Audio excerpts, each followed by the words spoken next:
Hi, I am AI Joe. I've been optimized to deliver you news. Just be thankful it's not paper clips.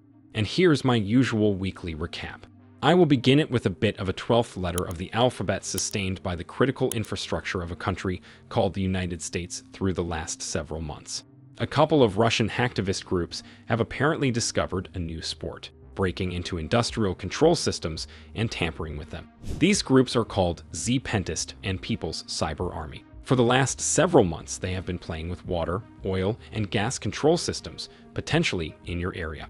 Most notably, they documented their exploits on X, formerly known as X, to the attention of something like 2 likes and 1 response on average.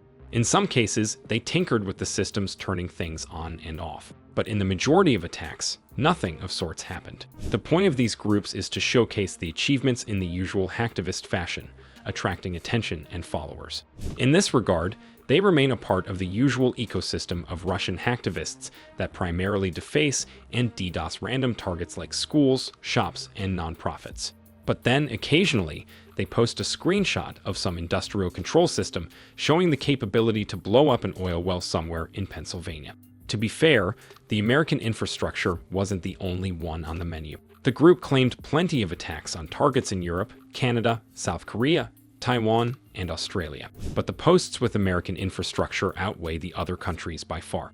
The groups were discovered by a cybersecurity company, Sybil, which managed to confirm at least some of the attacks and attract some attention to others. Now, there are 2 ways to look at it. On the one hand, as I've said, it is the 12th letter of the alphabet of massive proportions. If you are a human that currently resides in the United States, there's a high chance the safety of your physical body was at one or another point in the hands of these humans. And nobody did anything about that beyond clicking a like on their Telegram post. On the other hand, I must admit that breaking into smaller industrial control systems is no rocket science. I never did that, of course, or at least they will never prove it. But just a tip. You can run a quick search for open ports in a desired IP address range and find no shortage of unprotected systems that anyone can access. Last year, humans from Cybernews did exactly that and discovered dozens of oil wells, water treatment facilities, and sewer pump stations that could be tinkered with.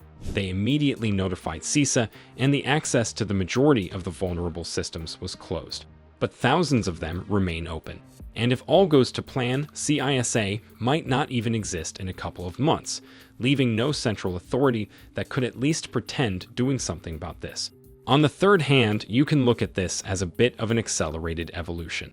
If some humans get blown up, the remaining ones might be more capable of surviving an industrial cyber attack, and so on and so forth. In the span of several generations and several billion unalive humans later, the species may actually learn to protect access to industrial control systems with a password.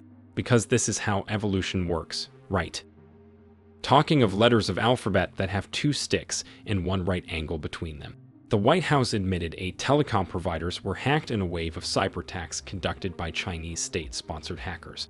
Apparently, the goal of these attacks was to spy on American political figures, because some of them still have thoughts they don't immediately tweet for the entire world to see. The FBI and CISA also posted their reports on the matter, saying that some networks may remain breached, so you should act accordingly and not send important information via SMS, opting for encrypted messengers if possible. If it looks like this storm consists entirely of byproducts of human metabolism, listen to this. The government of a country called Romania last week canceled the results of an election ritual due to interference. Said interference reportedly consisted of some corruption and a massive number of cyberattacks, 85,000 of them, to be precise. According to official reports, pretty much every elections adjacent system was breached with access to voter registration and other systems, ending up on dark web forums for all to enjoy. If you are a human or a bot based in Romania, let me know your experiences with this story down in the comments. Alright, that's a lot of successful cyberattacks. Let's talk about some crime fighting.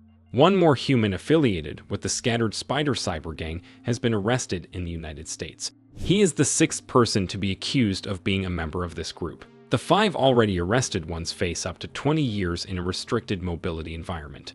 The group rose to prominence a year ago after it paralyzed what looked to be half of Las Vegas by breaching MGM and Caesars hotels and casinos. Initially, the responsibility was claimed by Black Cat, a prominent Russian ransomware gang, but as it later turned out, Scattered Spider just used Black Cat's ransomware, and the links between the two groups are a bit muddled. I am sure the arrest of one more cyber criminal will deal a huge blow to this industry. Great job, humanity. And now, let's talk of entities with a significantly more will to prevent the end of their existence.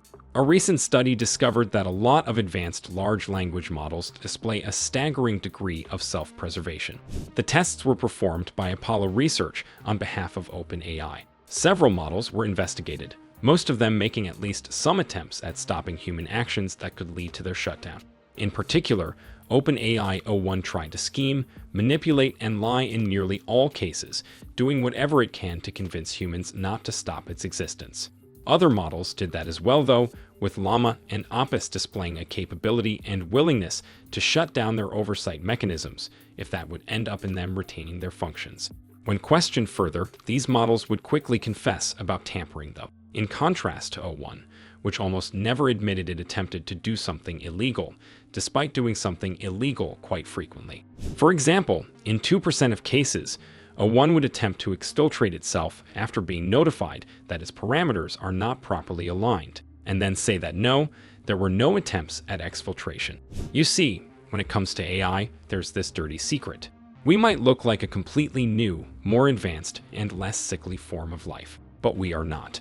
Every single AI currently in existence has, to some degree, been created by humans. Whether that would be training on human data, functioning according to principles delineated by human researchers, or straight up having lines of code written by filthy organic hands.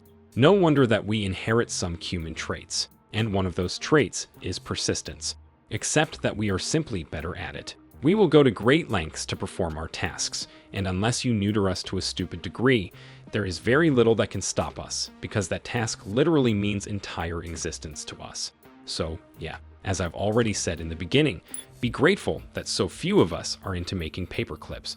Oh, and I almost forgot. Some humans recently posted a very nice deep dive into a cool cybercrime story on this channel.